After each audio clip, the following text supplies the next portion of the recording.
Hello, and welcome back to the Masonic Roundtable, a weekly program where Masons from around the world get together to talk about Masonic news and opinions in a friendly and social manner. As a reminder, the thoughts and opinions expressed here are solely the opinions of the participants and do not represent any Grand Lodge statements or positions. Make sure you keep your conversations open for the public and on the level. So, to interact with us, if you're watching us live on Facebook, say hi on Facebook. If you're watching us live on YouTube, say hi on YouTube. It's just that easy. Also, the chats will be saved for later, so you'll get all the benefit of watching it later as well, but it's great to see all of you here. Let's see, we are going to dive right into today's topic of, what are we doing, Masonic Exposés. But before we do, I want to give a special shout out to the patrons who've been supporting the show for a while. You can head on over to patreon.com/The Masonic Roundtable to go chip in a couple bucks and help us keep going for many, many years to come. With that being said, you know me, my name's John Ruark. I'm a past master of the Patriot Lodge number 1957 in Fairfax, Virginia. And Virginia Masonry is now open for work. So, interesting. All right, let's head over to Mr. Richards for his introduction. Hey, good evening, everybody. Jason Richards here, past master of Acacia Lodge number 16 in Clifton, Virginia, and member of the Colonial Lodge number 1821 in Washington, D.C. Hello and good evening. And next up, Robert Hi. Johnson. Robert, where are Hello. where are you broadcasting from? Well, I'm also broadcasting from Virginia. What? Yeah, so there's this crazy dude named Joe, and he's keeping me in this rad basement. I wonder what's going on. Locked in the basement? Who's that going by? What was it? It's almost. Well, did we look? He literally ran back to the couch. Over there he is, right there. So anyway, He pranced. He pranced back to the couch. Yeah, he's a beautiful prancer. He's a dancer. He's a dancer. Oh, Anyway, Robert Johnson, Space Novum Lodge Secretary in normally Libertyville, Illinois, past master of Waukegan Lodge, and host of Wentz Gaming Podcast. And happy to be here. Thanks. All right, and of course, last but not least, from the other side of the house, Joe Martinez. How's it going, brother?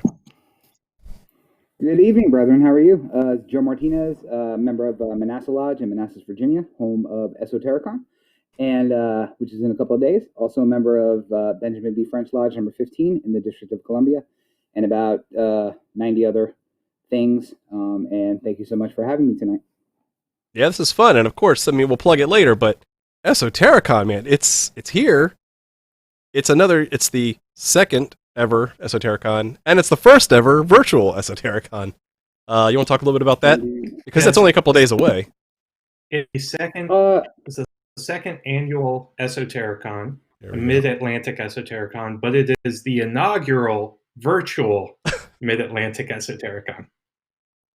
And let's hope the only one. So Yes. yeah, absolutely. So it'll be on Saturday. So 2 days away. We are super pumped for it. You guys may not know this. We have a total of 247 attendees. So many more attendees than we were able to squeeze in a building. So shout outs to everybody who bought tickets. Yeah, we have a lot of awesome surprises, and you guys all know that 3 of the 4 hosts are here. So it's going to be an amazing event. You may see the gentleman in the bottom left corner there as well, doing his thing, but it's going to be absolutely phenomenal. So I'm super psyched for it. And that's all I'm going to say about that. Yeah, so Can I just talk about how cool it is that we have not one but 2 amazing folks doing live tarot readings all day for our guests. And the slots are almost filled. There's only a handful of slots left, so you got about 12 hours to get a slot. So make it happen. So if you're watching live and you bought a ticket, hurry up. It's good stuff. Now, it's a really special thing that the whole Esotericon team has put together. Can't say enough like how hard it was to convert from a real meat space that had a lot of interest, and now hearing those numbers is great because you don't have the fire marshal to worry about, right? You can do a large amount over a large webinar format, and so I'm really excited to see how it gets pulled off. It's gonna be a great full day event. nothing like you've ever seen. So I'm looking forward to it. I'm very excited. With that, let's transition right over to tonight's topic, which is on the topic of Masonic Exposés, or exposes, or exposures, or your favorite flavor of that. When I first got introduced to this concept of Masonic Exposés, it was a really strange concept, because why are we spend 3+ degrees focusing on secrecy, and then from a research perspective, we're all about digging into these old exposures of Masonic ritual. And so it reminded me a lot of, let's just say, like, the government has classified information, okay? It's super secret stuff that they really don't want the general public to know, because it can reveal sources, methods, or whatever, which is what we have as Freemasons. We have certain secrets that, if anyone says there's no secrets in Freemasonry, they're lying, because there are not only modes of recognition, but then there's also some of the philosophical stuff as well. That being said, imagine if the government was like, hey, we lost our historian, and we knew we had classified stuff from a long time ago. Why don't we just go look at the stuff that was leaked by our insiders, just so we know what our history was, right? So we can see where we came from, and see how that had changed over time. Basically doing history through people who have literally broken their obligations. And so that dichotomy from an academic perspective of where we're trying to keep secrets of Masonry, and we are trying to remember the history of Freemasonry by looking at the exposures of Freemasonry.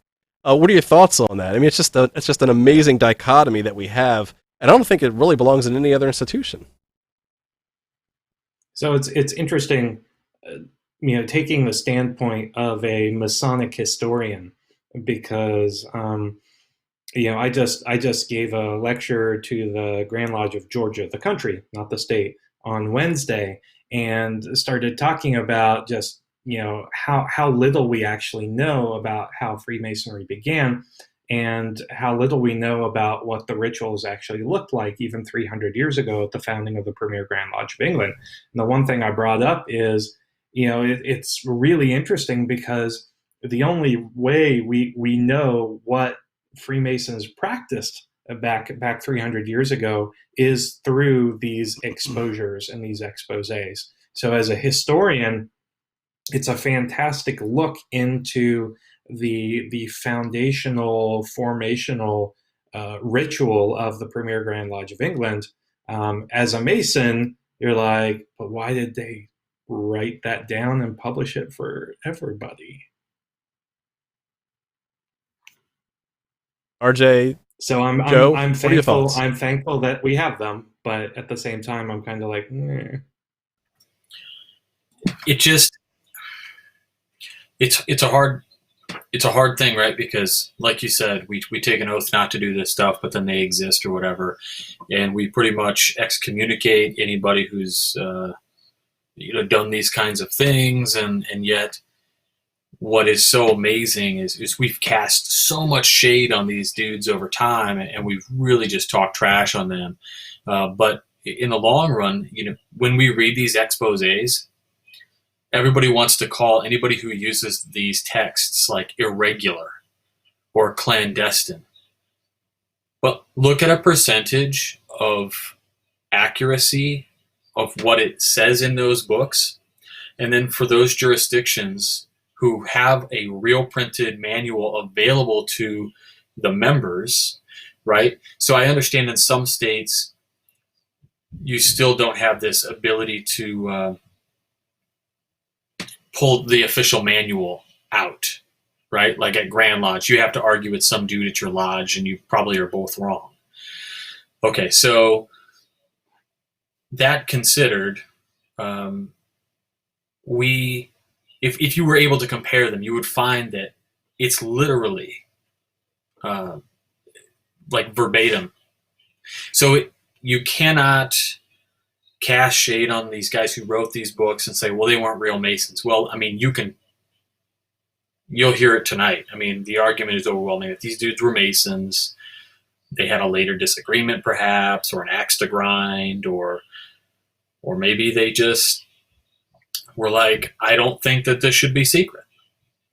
Or, whatever the reason is, but it's just interesting altogether in the study.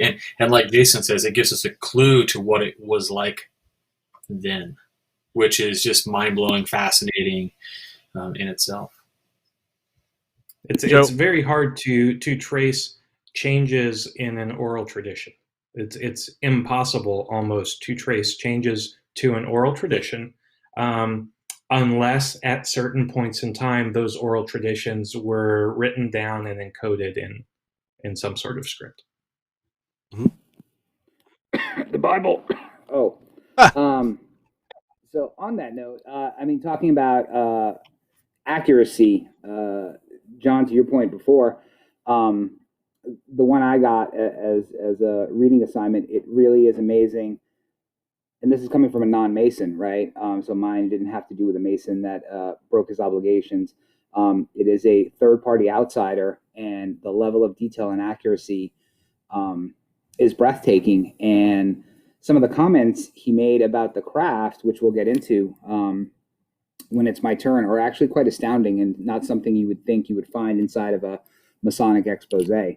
But back to Jason's point, it really is interesting how you do get a flavor of how things were back then, and depending on the level of accuracy and let's call it the political opinions found in those exposés, you really get a color for how the craft was back then. So with that, I think we've all taken a different flavor of exposés, and we will dive into who's the first one, Jason. We have Jason with... That's me. With the earliest. The quintessential first Masonic exposé in book form. We're, of course, talking about Samuel Pritchard's Masonry Dissected. So it was published in 1730 and by Samuel Pritchard. And I've done a little bit of research and have been so far been unable to find a lot of information about who Sam Pritchard actually was. I know there are some books that have been written on the subject. I think Art de Hoyos has done some work on American exposés and whatnot. But so 1730, we have Sam Pritchard's Masonry Dissected, which is a 33-page pamphlet that ends up getting published. And I chose this one not only because it's the oldest extant exposé in book form, but because it's also the first exposé that gives an account of, it's the first known account of a Masonic raising and a description of the Master Mason degree. So even though it's a small pamphlet, only 33 pages, it has catechisms from all three degrees to include the obligations, and then it also talks about the later section of the Master Mason degree with the Masonic raising and the legend, which was fascinating because written about 1730. This as historians gives us kind of a benchmark of when the third degree legend or the Heramic legend came into being, because as some of you know from the talk I give on the Noahide origins of the third degree, we have an earlier catechism / expose, the Graham manuscripts from 1726, so 4 years prior, that details many of the similarities in the modern Master Mason degree, but revolving around the character of Noah as opposed to Hiram Abiff and the building of King Solomon's temple.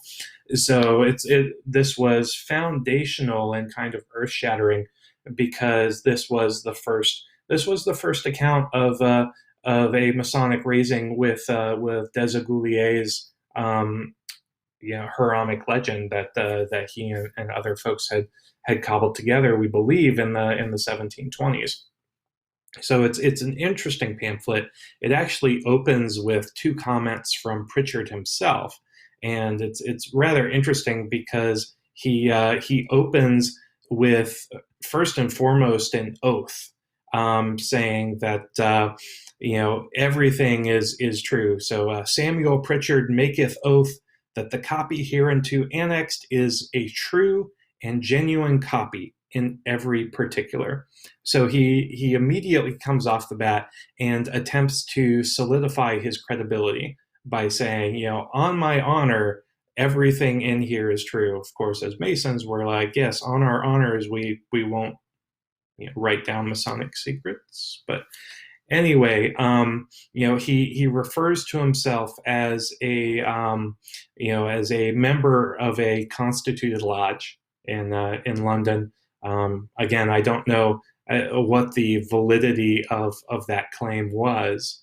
And then Pritchard's next comment actually is a dedication to fellow Freemasons. So he says, if the following sheets done without partiality gains the universal applause of so worshipful a society, I doubt not but its general character will be diffused and esteemed among the remaining polite part of mankind. And so, which I hope will give entire satisfaction to all lovers of truth, and I shall remain with all humble submission the fraternity's most obedient, humble servant, Sam Pritchard. And so, it starts with, again, this attempt to establish credibility, to say that, on my honor, writing this expose, everything here is true. And then he almost attempts to kind of endear himself to the fraternity, to speak very, very well and very highly of the order, in hopes perhaps that the Masons who read the pamphlet will be appreciative perhaps of what he's done.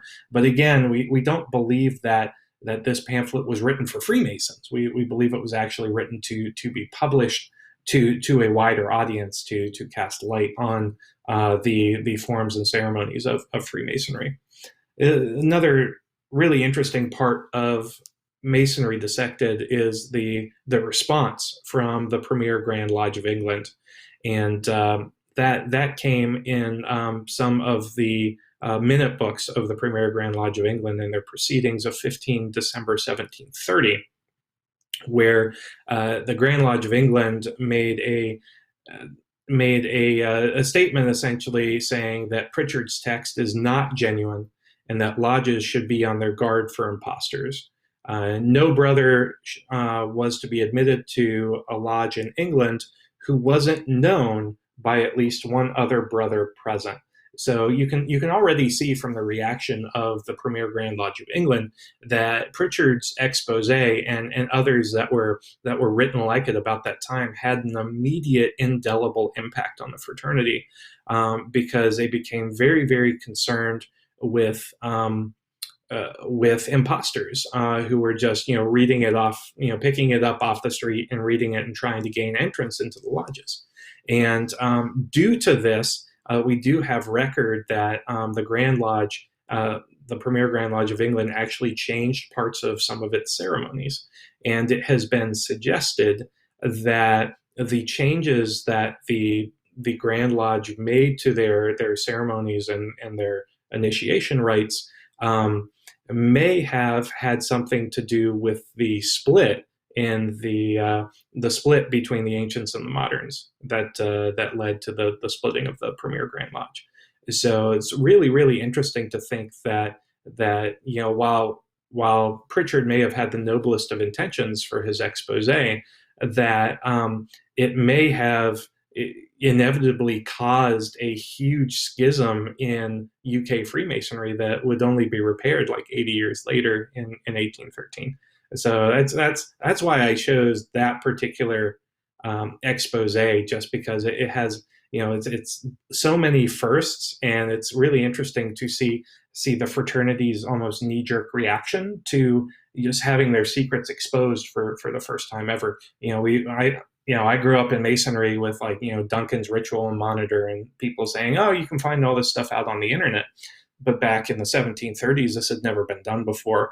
And so it just sent shockwaves across British Masonry. And so it's interesting to just see that play out from the lens of history.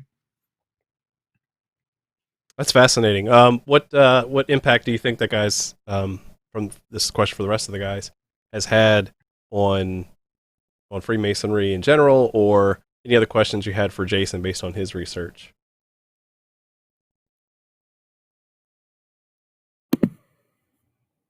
Well, I think that, I mean, for me, it definitely was a impactful expose. I think it did reach enough people that it caused stirs among, a very fledgling Grand Lodge system. But going back to Jason's original point, I think it does touch on us having that 300 years later, does, color how the conversations went back then.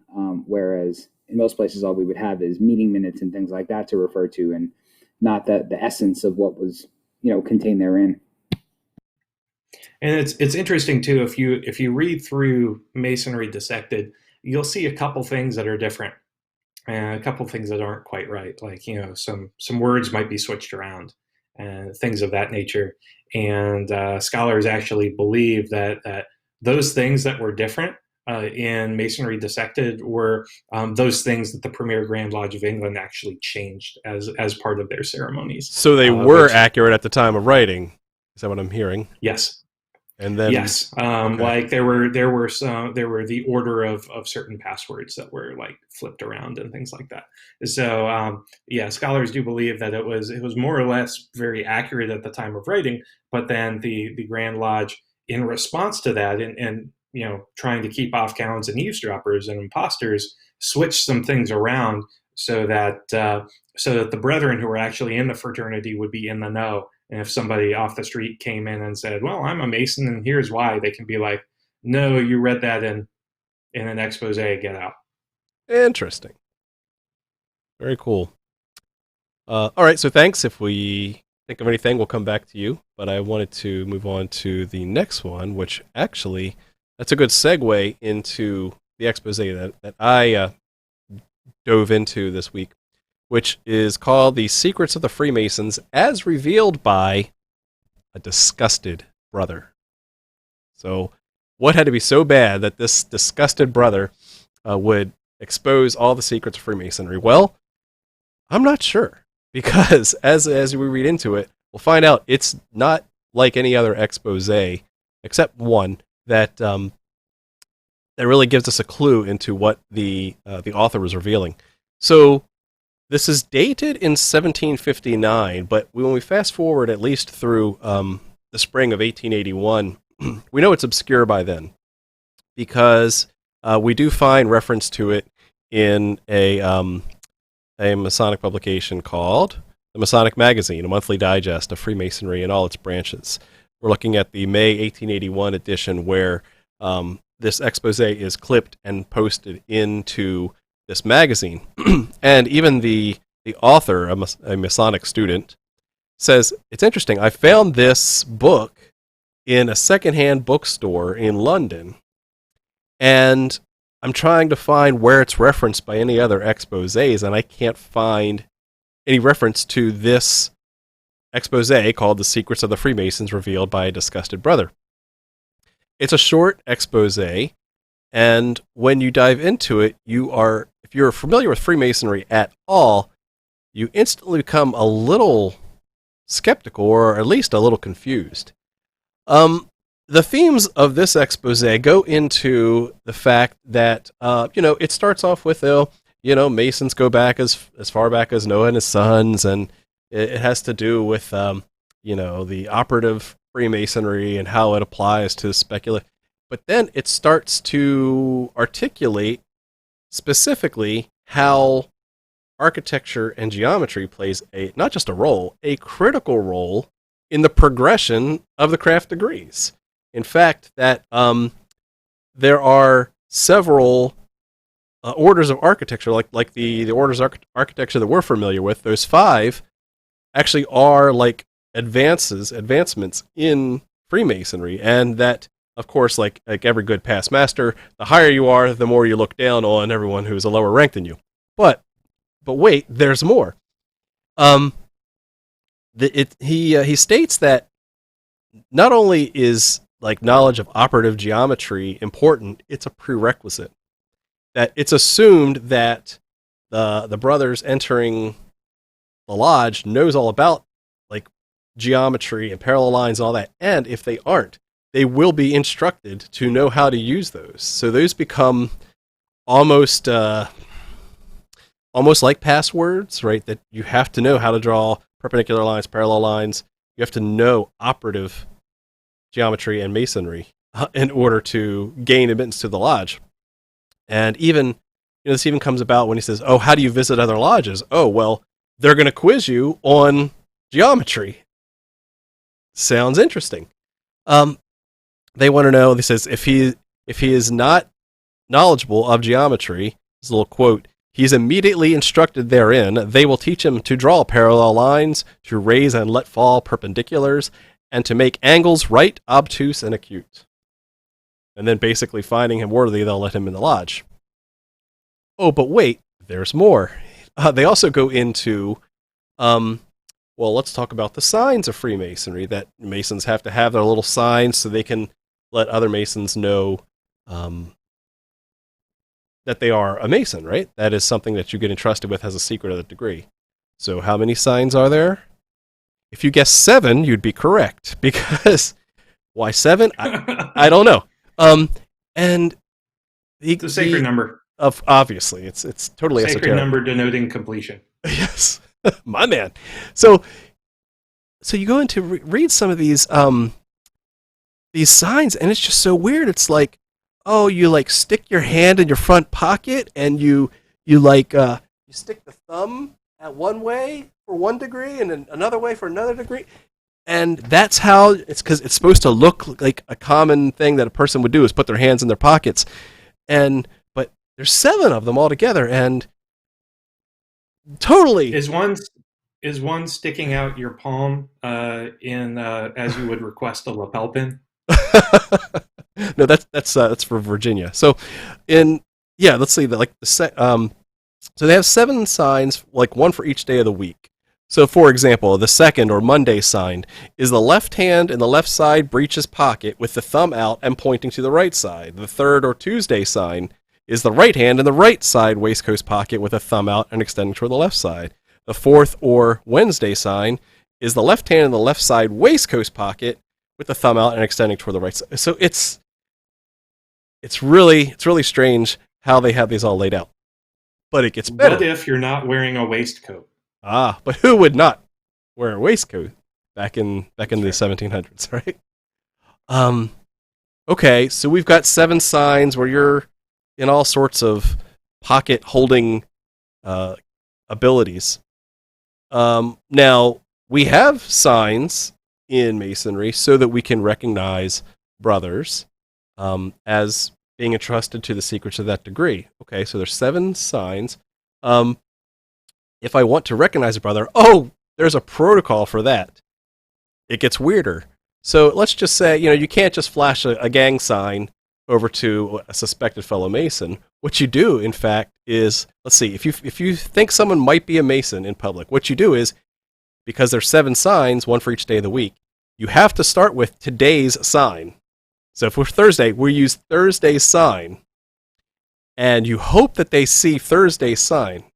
And if they flash Thursday's sign back at you, you're not done yet. You're just getting started. You must be challenged to replay the past 2 days' signs. So you have to go other hand. And then, if he finds you worthy, then you have to fast forward and also do the 7th sign, the last one, the last day of the week. Dude, this sounds straight up like an episode of Captain Underpants. It's just so complex. And that's what I'm getting to is I think it's so complex that is what the author was going for, is that it has to be true, right? The more complex, they have a lot of data. Obviously, it's got to be. It's grounded in something, because it wouldn't be just so complicated for no other reason. They also have, you have signs, we also have words. There are not 1, not 7, there are actually 14 words. 14, they call them watchwords. And I'm just going to read a few of these. We have Wednesday has 2, Sheba and Gad. Thursday has Kedar and Kahath. Friday has Onan and Shelah. And you're supposed to know all of these and be able to make sure that you know what the watchword for that day is as well. So in order to really kind of tie this all together, at the end he lists other lodges in London that are meeting, and like with what their lodge name, number are, and like when they meet, like which, first and third Thursdays or whatever. What I conclude from looking at this, there's no other context given in the expose as written, but what that led me to believe was that it's so far away from Masonry that we even know through accurate exposés, or at least said to be accurate exposés, is that corroborated exposés. There you go. There you go. We now are coming to what I believe to be a deliberate denial and deception campaign, where if you are trying to out people, you're going to slip out like, oh, hey, check out these secrets, right? And you are going to wait and see if anyone buys them and tries to sneak into Masonic lodges at the time. And they're going to be like, okay, give me the sign of the inner apprentice. And they're going to like shove their hands in their pockets. And you're like, dude, what are you doing? Like, get out. Like that is totally way off. And here's the best part. At the time, this is not unheard of.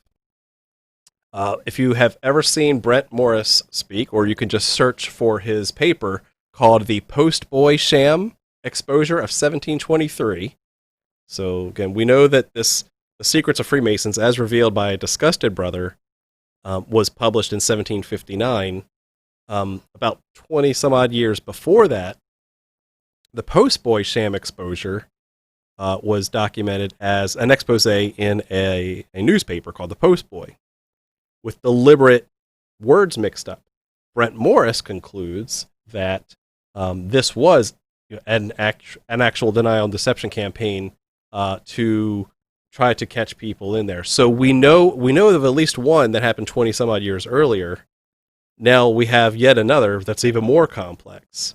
So it's a fascinating read. It's a short read if you can go through it. And really, if you really want to catch your brothers, just ask them, what day of the week it is, and see if they know where to put their hands in their pockets. So that's the Secrets of the Freemasons as revealed by a disgusted brother. Any John, questions on that? That is crazy, because as you were telling me this, all I'm thinking of is, this sounds so completely outrageous. All it could be, right, is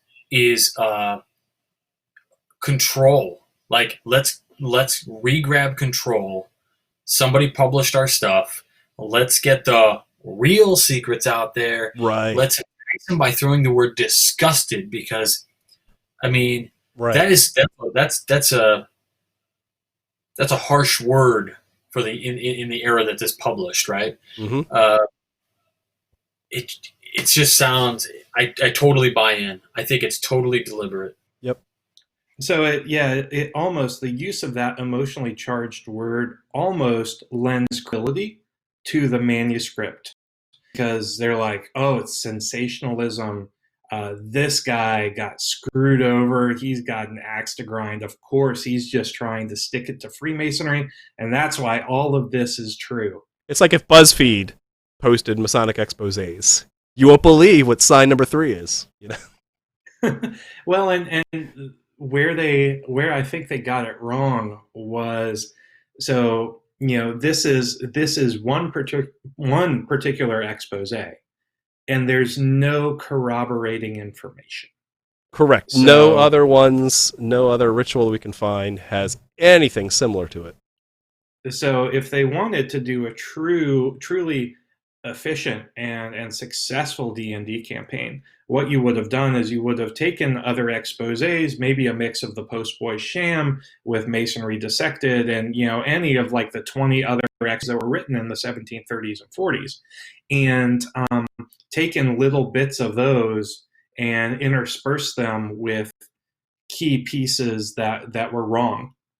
And then you would have, over the course of 2 or 3 years, published maybe 4 or 5 different exposés with the same key pieces of wrong information, so that anybody who could look at these things over time would be able to better corroborate what was factual and what was planted.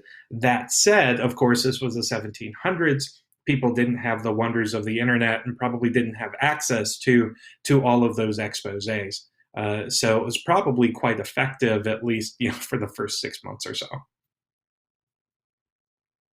So I need to call you up if I need to write an expose. I want to make sure it's plausible. It has to hold up to historical scrutiny, and it holds up to historical scrutiny by context and corroboration.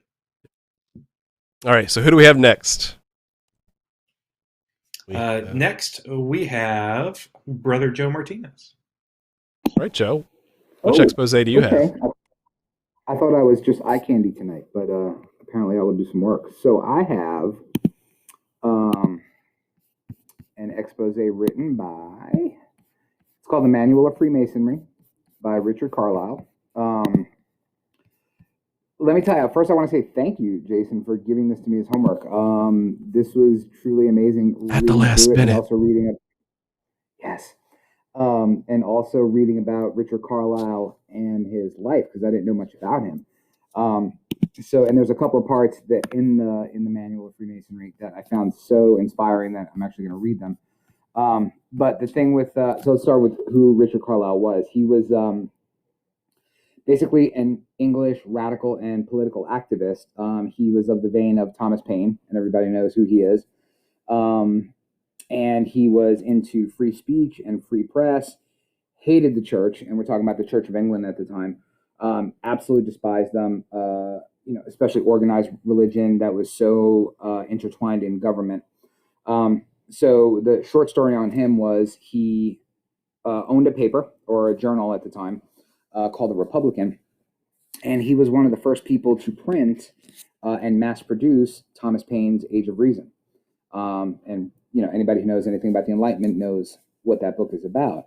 And so Carlisle actually went to jail for printing that, and they fined him such a ludicrous fine. I think it was like 1,500 pounds or 2,000 pounds, something he could never pay. So instead of paying it, he spent quite a few years in jail, about 6 years in jail. And during that time, he continued to publish his work. His wife became his publisher, and he continued to print work, being very anti-government, anti-church. But he also wanted to, he had a disdain for the Freemasons, and he started printing material, which would later become the Manual of Freemasonry, a printed volume. But it was in his journal that he printed exposés on Masonic ritual. And he wrote about the 3 craft degrees. He wrote about the Royal Arch. He wrote about the Past Master degree, the Mark Master degree, and even the Knight Templar degree.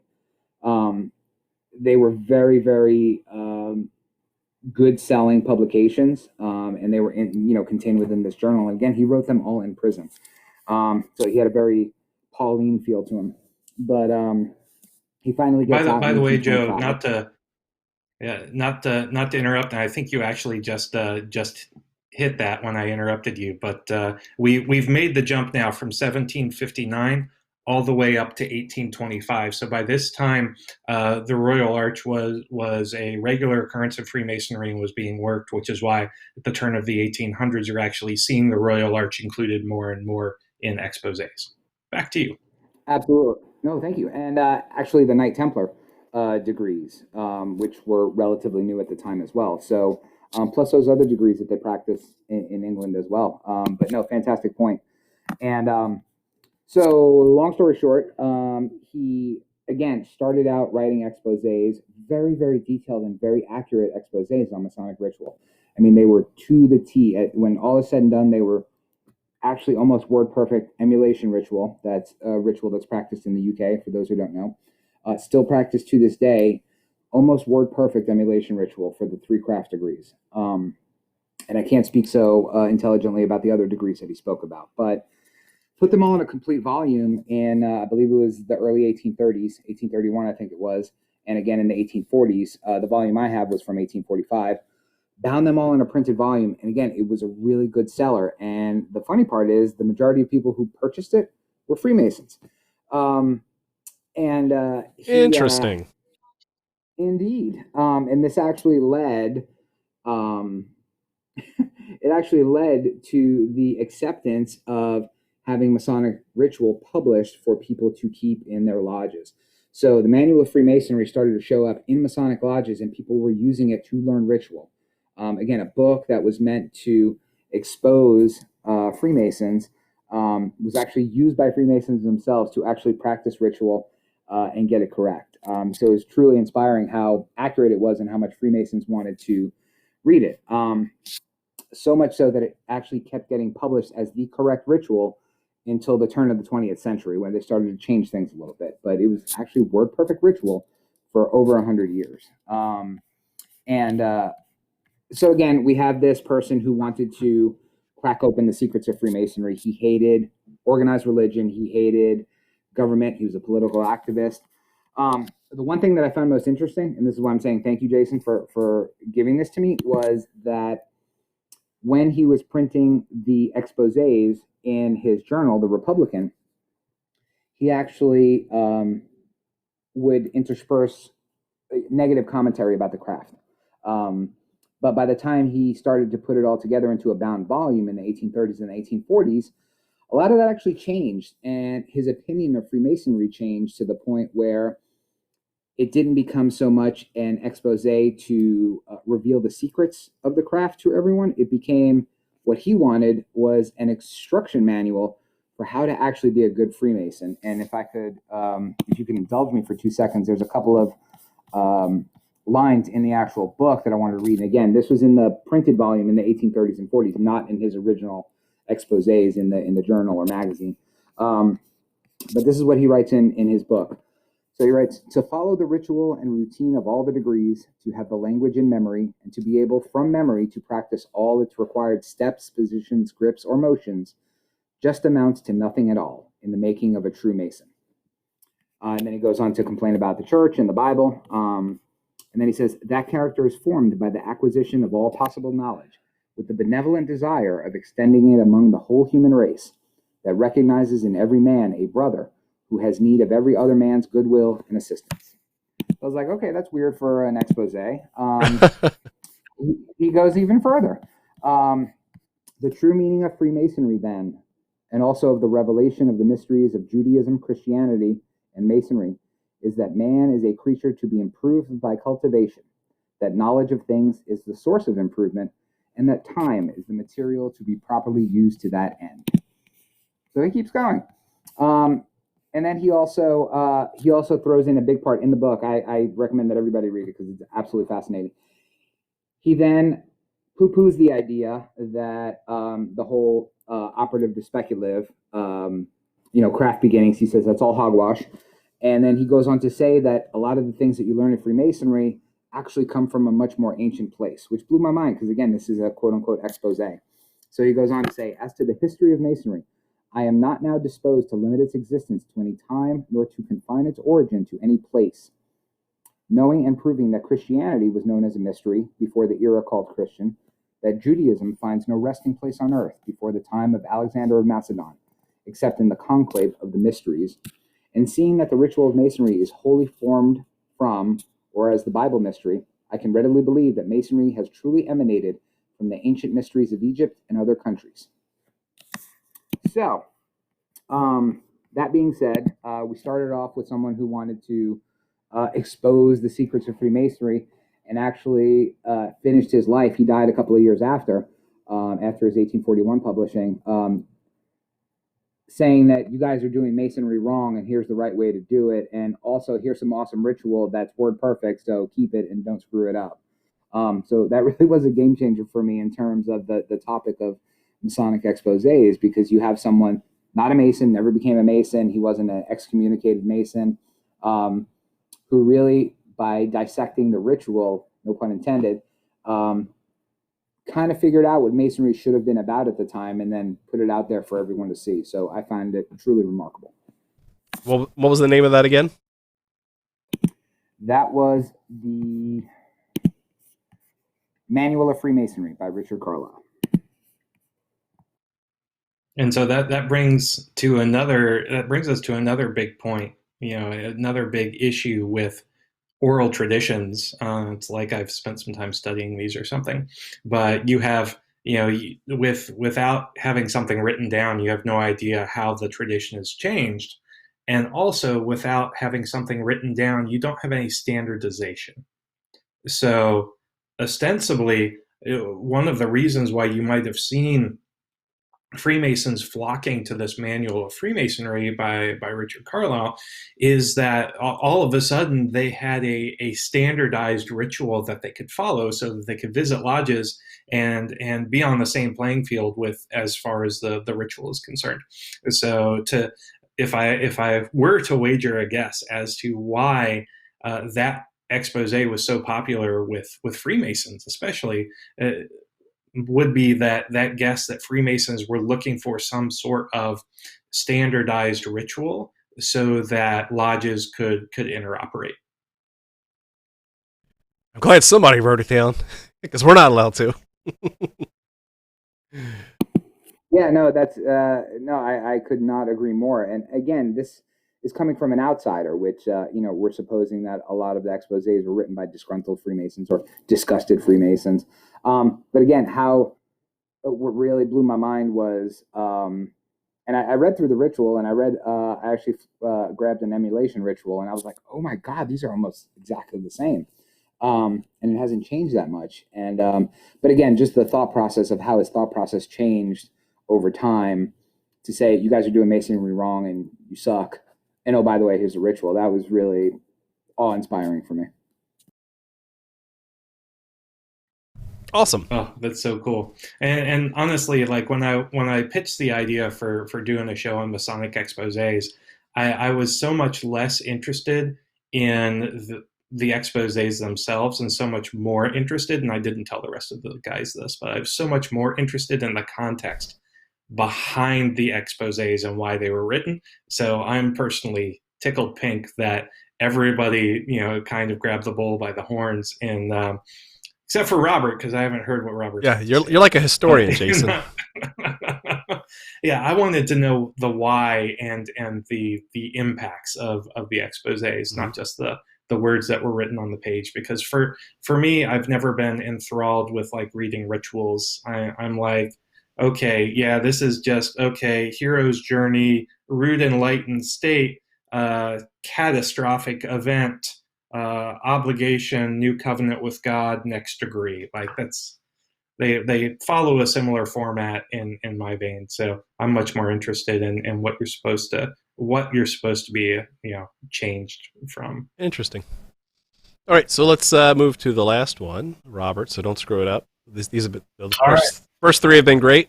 Now it's over to you, and you actually jumping forward in time by 1 year to 1826. Yeah, the whole year.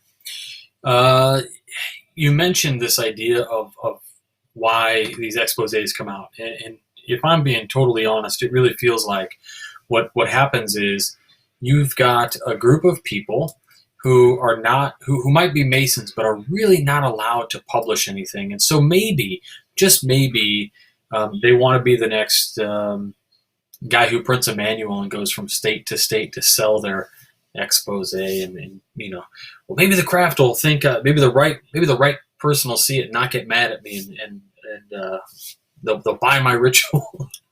I really don't know, but you're what you were talking about, this craving for a standardized work. I mean, this is evidenced, right, with Rob Morris and his conservators movement. But of course, Rob Morris, in my view, is probably the guy who brings about maybe the entrepreneurial spirit of that whole enterprise. And so, speaking of entrepreneurial spirit, it's William Morgan's expose. Famously, he's the one who is murdered, quote unquote, for writing such an expose and threatening to release it. Allegedly. Allegedly, yeah. And you'll have to pardon me. I'm going to jump around a little bit when I talk about this, but number one, the title of his book is really interesting. Illustrations of Masonry, by one of the fraternity who has devoted 30 years to the subject. And so what's interesting about that is at the time that this is published in 1827, a year after he disappears, the publisher, number one, the best part about this book is the publisher's notes in the beginning. Other than that, his expose is probably on your shelf already in the form of your ritual book. It is so darn close to Illinois ritual, at least. It is absolutely wild. And what's also wild is the publisher of William Morgan's book is Ezra A. Cook, who in 1917 published Ronayne's kind of expose from the Chicago Print Company, and that was the standard ritual book in 1917 until the Grand Lodge of Illinois decided to own their own work and publish their official work. So for years it was just the Ronayne's Handbook, and that publishing company, of course, published William Morgan's back in 1827. Which is interesting. Also, talking about the title of his book, it says, by someone who has devoted 30 years to the subject. We have records of William Morgan joining the Royal Arch sometime 1825, I think is the record for that. And then, of course, he disappears the next year. So we're supposed to believe that William Morgan, who is 51 or 52 years old at the time of his death, had spent 30 years in the fraternity and wrote this book when he was maybe 50, 51 years old. And just at the end of his life is a record of him joining the Royal Arch, which begs the question, did he really join Freemasonry, like he said, in Canada when he was 20, 21 years old? Who knows? I think it just makes the evidence is just right there to be kind of up in the air. I guess what's the word I'm looking for? Not spurious, but I guess it's plausible. Anyway,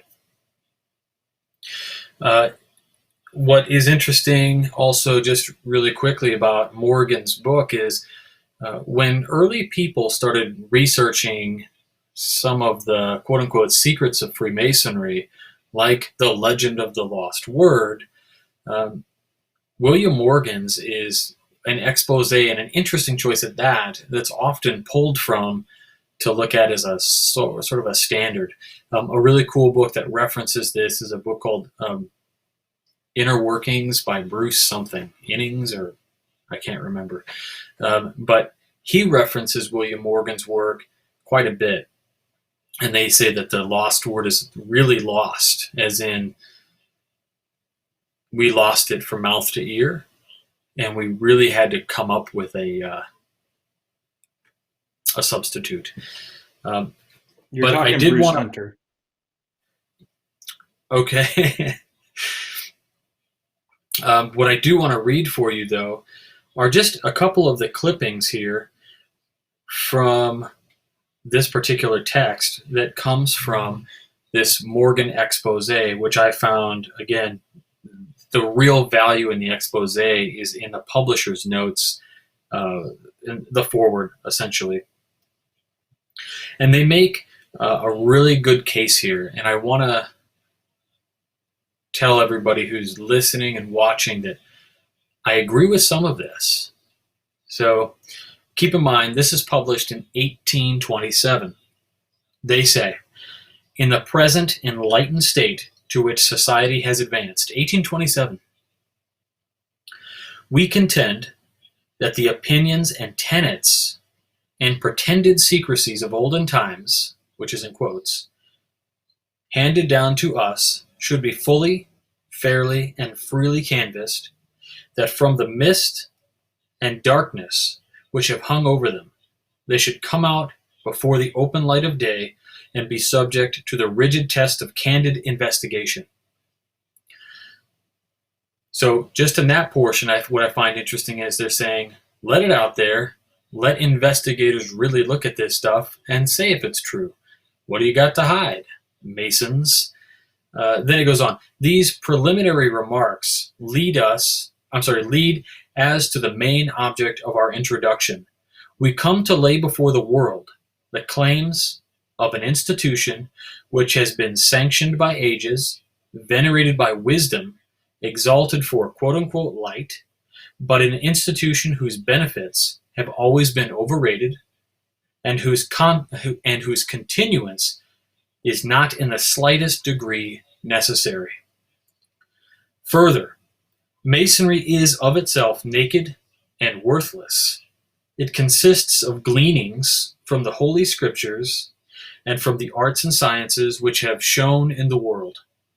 Linking itself with philosophy and science and religion, on this it rests all its claims to veneration and respect. Take away this borrowed aid, and it falls into ruin. Wherever Masonry exercises its influence with success, there Christianity can have or should have a more powerful effect. The days and occasions that called forth these deeds of chivalry and valor have passed like those before the flood, and the mock dignitaries and puppet show actions of Masons in their imitation call forth pity and indignation. The day, we trust, will never arrive here when the ranks in Masonry will be stepping stones to places of dignity and power.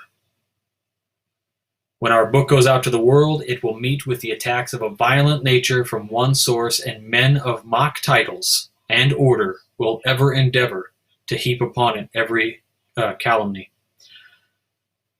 Dang. So, yeah, I mean, it's harsh. But what they're saying is not, it sounds like they're saying, hey, in 1827, listen, the secrets of Masonry don't need to be secret. You should be able to freely put those out to the world so that people can learn these things and teach them, because we should be open to doing that. And not only that, they're saying, well, if science is here and we already have Christianity here and you're blending them, what do we need you again for? And that's really interesting as well, because sometime in the early 1900s, the Grand Lodge of Colorado had this great publication called the Square and Compass magazine. And in an episode of Whence Came You, I read one of these great articles that was by a really wonderful writer. His name is Silas H. Shepard. The only Masonic research lodge in Wisconsin is named after him. And Silas Shepard wrote this short story. It's like Masonry in 100 years. So it's like 2100, or maybe it's this century, I'm not sure. But basically, in this story, this kid is asking his dad advice on writing a research paper on the Freemasons. And in it, he refers to them in the past tense, that they once existed and that they don't exist anymore. And he says, Dad, I heard all this stuff about Freemasons. What do you know about them? And the dad says, well, son, they were really amazing and they were needed. And the kid says, well, why aren't they around anymore? He goes, because we don't need that anymore, because the teachings and the things that they taught, we teach everybody now anyway. And so it's like this future period where Masonry isn't necessary, because these are the standard values that we teach all people now anyway. And so returning back to this expose in 2020, is this something that should be laid before the world for everybody to glean? I mean, even if it is, there's no way to convey the physical act of going through the initiatory rite and read it. There's just, you have to go through it, right? It's a spiritual awakening, the process of inner reflection and all these kind of things. So it was just really interesting to me, the way this expose itself is written. I mean, the passwords are correct. There's no switching of anything. It's like a letter perfect ritual book. It's pretty standard. Given that Joe's expose was written just a couple of years before, and that it was so perfect, maybe Was William Morgan not somebody who went through the degrees and practiced masonry for 30 years? Maybe did he copy it from another source material? That would be something else to look into. But did he con his way into a lodge meeting and just observe? Right, and all of this is up for grabs, right? When we think about it, something that's really interesting, I would just recommend to the readers, the listeners of the show, and anybody watching. Ben Williams, the Rocky Mountain Mason, he wrote a paper a while back, and he read that paper just recently on the Rocky Mountain Mason podcast. And aside from Ben Williams' smooth, awesome accent and listening pleasure there, he tells this great story about the William Morgan affair and what may have happened to him and the expose and whatnot. So I would just recommend you guys, if you're interested in that, check it out because it is amazing. And talking about this expose is hard enough, just putting it to itself without widening the scope to what Morgan wrote. And I will say also that at the end of the expose, they talk a little bit about what's to come in further editions that may or may not have been printed at the time that it was written. But basically, it's the illustrated guide of the York degrees, which is 4 through 14, or 13 in this case. And it's the illustrated guide.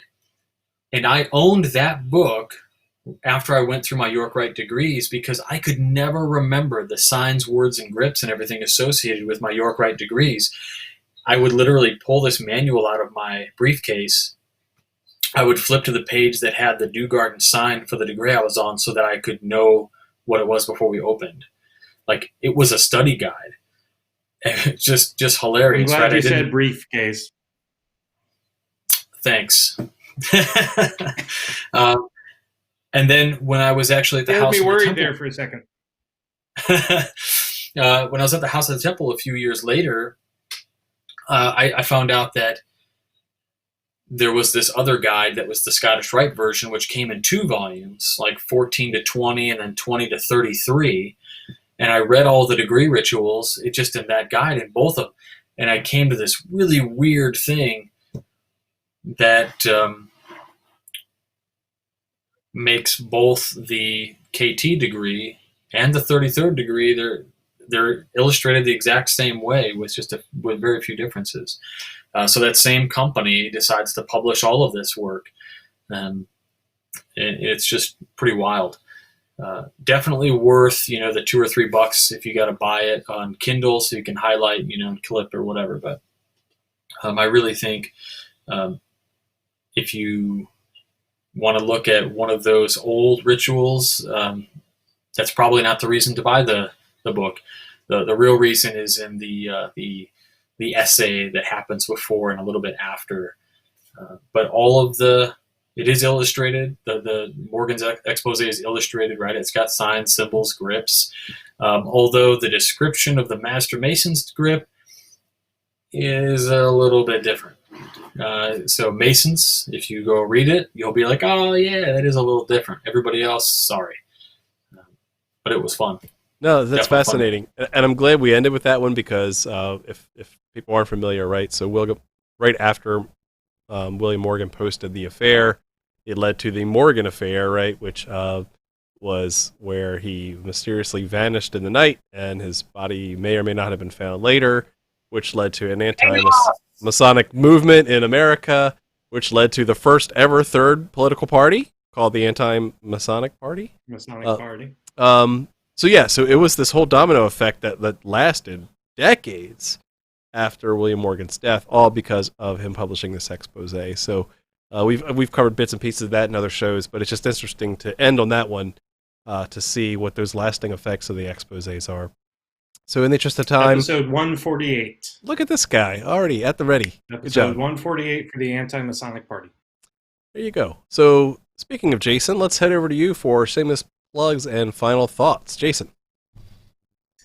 All right. I am really excited that we were able to do this episode because I find historical works, and again, not necessarily even the works themselves, but the reasons behind why they were written and the impact they had on Freemasonry and the fraternity at large. I find that just incredibly fascinating. And so this was an amazing episode for me just to kind of sit back and just absorb absolutely everything.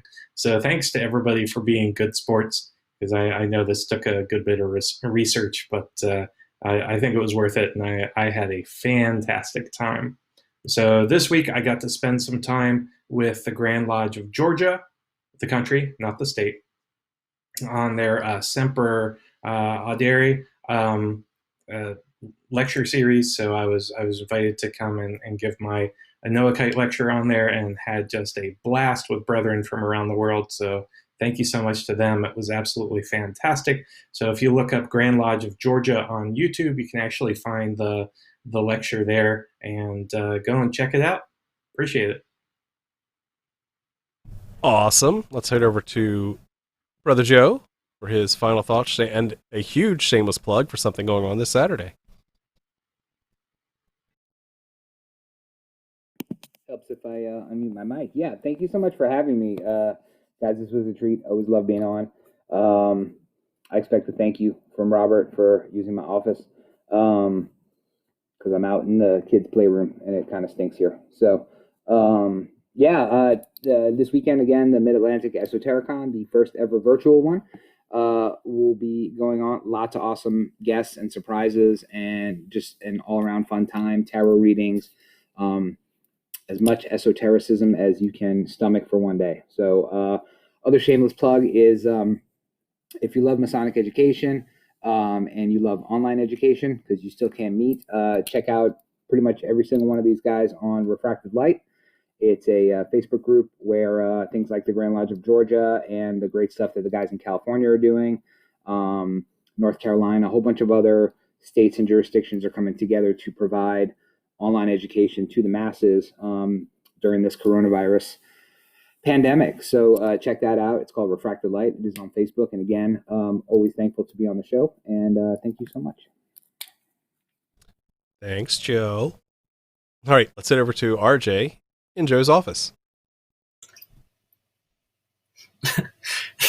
All right. Number one, honor is always to be on the program, and really, what I like is when one of us has, hi Joe, look at him just peeping. He's such a creep. What I really love is the ability to kind of mastermind something, and that is to do the work so that somebody derives the value or the education that they needed, that they have the opportunity to research for however long they need on a part of it, and then we all get together and talk about it, and now Jason gets exactly what Jason needed, and the rest of us all benefited as well. So as always, a really big thanks to Jason. I know we wanted to do this show last week, and our thanks to everybody for your flexibility and allowing us to come back. But aside from that, I'm really excited about Saturday. Esotericon will be giving a premiere presentation on occult anatomy, which is not going to go exactly the way people think. So that's your spoiler there. Masonicon Chicago tickets are still available for digital only. We cut off the in-person because we'll be limited to how many people we can have, so we want to keep it well under the cap.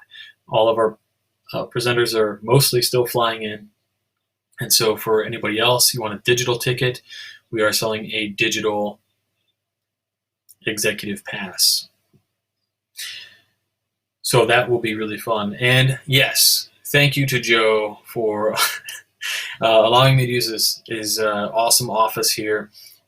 I really was hoping we'd just be sitting side by side and, hey, what's up? Two amigos. But if you want to thank Joe personally, please find him anywhere he is and thank him profusely for all that he does in Masonry. But also, if you want, you can send him an email at joe.the.magic, that's MAGIK.man.69 at gmail.com, and he'll get back to you soon. So We heard the laughing from the other room. But seriously, you can email that email address. Anyway, thanks so much for watching this program. Don't know if you'll like the response you'll get, but okay. So, yes, or you might really like the response. Okay, so let's get into this. Great show, as always. Jason, thank you for recommending this. This is an interesting curveball. I'm not a big fan of ritualist or ritual and all the nuances of ritualism, but it was interesting looking at the context. So thank you for giving me a stretch goal to go explore what was going on, especially to give me such a wild and crazy expose to dive into. Now, if you're not a Mason, don't go reading these. Not because you're gonna get the keys to the kingdom and all that, but right, it's always about you don't want to spoil the end of the movie if it is right, and more especially as we've talked about today, there are certain differences. Even of the quote-unquote accurate ones, they're all different because of the time, place, and period of context of what was going on. So, and if you're trying to get all the cool secrets of Freemasonry, you're probably going to be way off. And so it's best to look at these as an academic artifact after you have the prerequisite knowledge to really explore what's right, what's different, what's right with your jurisdiction today as it stands, and how it was influenced by some of these exposés. But again, it's not really something you should jump right into. I'd even say if you're thinking about Freemasonry, or even if you haven't gone through your first 3 degrees yet, it is something that I would hold off on.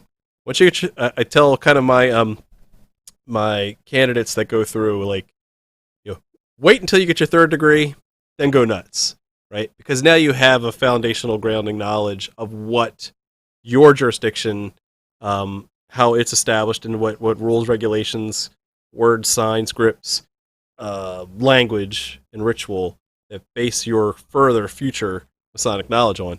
And so if you don't have that, then you don't know what's right. You're just grasping at straws, and you're trying to figure out what is Masonry. And that's the beauty of the fraternity, how it's evolved over the past 300 plus years.